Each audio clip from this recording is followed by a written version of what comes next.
dans le prochain épisode de Un si grand soleil. Tandis que Julien perd son sang-froid, Florent confronte Jonathan. Attention, les paragraphes qui suivent contiennent des spoilers sur l'épisode d'Un si grand soleil diffusé lundi soir sur France 2. Si vous ne voulez rien savoir, ne lisez pas ce qui suit. Lundi 5 juillet 2021 dans Un si grand soleil. Julien perd son sang-froid seul à la maison, Johanna panique en entendant du bruit. Lorsqu'elle se retrouve face à Arthur venu récupérer un livre, l'avocate lui reproche de ne pas avoir sonné alors qu'il ne vit plus à la maison.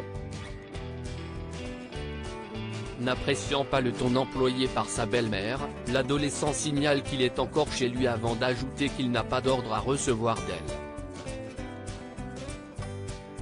Prévenue par son petit-fils, Elisabeth contacte Julien puis déclare que sa relation amoureuse est devenue toxique et que cela l'éloigne d'Arthur.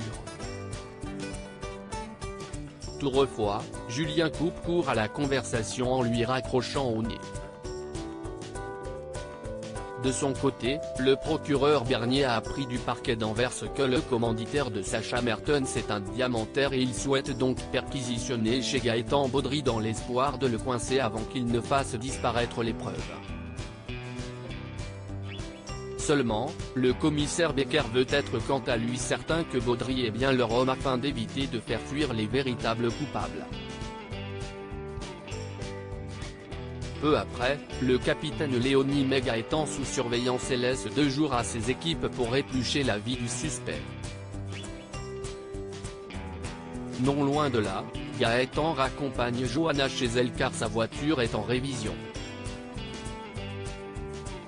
Alors qu'il l'invite à dîner, elle décline et rappelle une fois de plus qu'elle a quelqu'un dans sa vie. En rentrant, Johanna s'attire les foudres de son compagnon qui les a observés par la fenêtre. Fou de rage, Julien renverse tout sur son passage. Elle a beau lui demander de se calmer, ce dernier hurle qu'il est à bout puis donne un coup de poing contre un mur à quelques centimètres du visage de l'avocate. Réalisant ce qu'il vient de faire, Julien la prie immédiatement de l'excuser et quitte précipitamment la pièce pour se réfugier dans sa chambre où il laisse couler quelques larmes. En s'endormant, Julien fait un nouveau cauchemar dans lequel Hugues l'interroge pour savoir pourquoi il n'a pas frappé Johanna alors qu'il en mourait d'envie. Et de lancer que quoi qu'il pense, ils sont tous les deux pareils. Florent confronte Jonas et Kira remercie Camille d'avoir informé Enzo qu'elle comptait s'enfuir en Espagne avec Jonathan car, grâce à elle, Florent a pu la retrouver avant qu'il ne soit trop tard. En parallèle, Adèle se rend à la paillote pour remettre à Victor les chèques de Florent afin qu'il puisse les encaisser. Estimant que son gendre n'a pas à payer pour les erreurs de son frère, Victor les déchire aux grands dents d'Adèle qui lui fait remarquer qu'ils ont des dettes.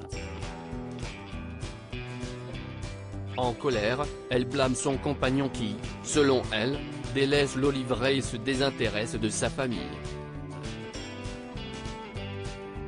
Comme il est conscient qu'il n'est pas assez présent, Victor compte prendre quelques jours de congé pour passer du temps avec sa femme et son fils. À plusieurs kilomètres de là, Florent a quitté l'hôpital et se dirige vers le commissariat pour une confrontation avec son frère. Quand ce dernier affirme avoir eu l'intention de le tuer et qu'il regrette de ne pas y être arrivé, Florent, qui est sous le choc, quitte la pièce. Tandis que Becker pense qu'il dit cela uniquement pour lui faire du mal, l'avocat est au contraire persuadé qu'il disait la vérité. Le cœur lourd, Florent va au cimetière pour se recueillir sur la tombe de ses parents. Après avoir versé quelques larmes, il rentre et se met à pleurer devant sa famille.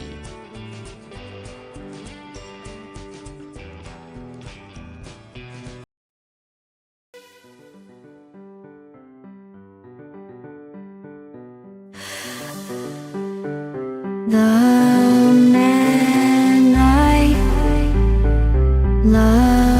just had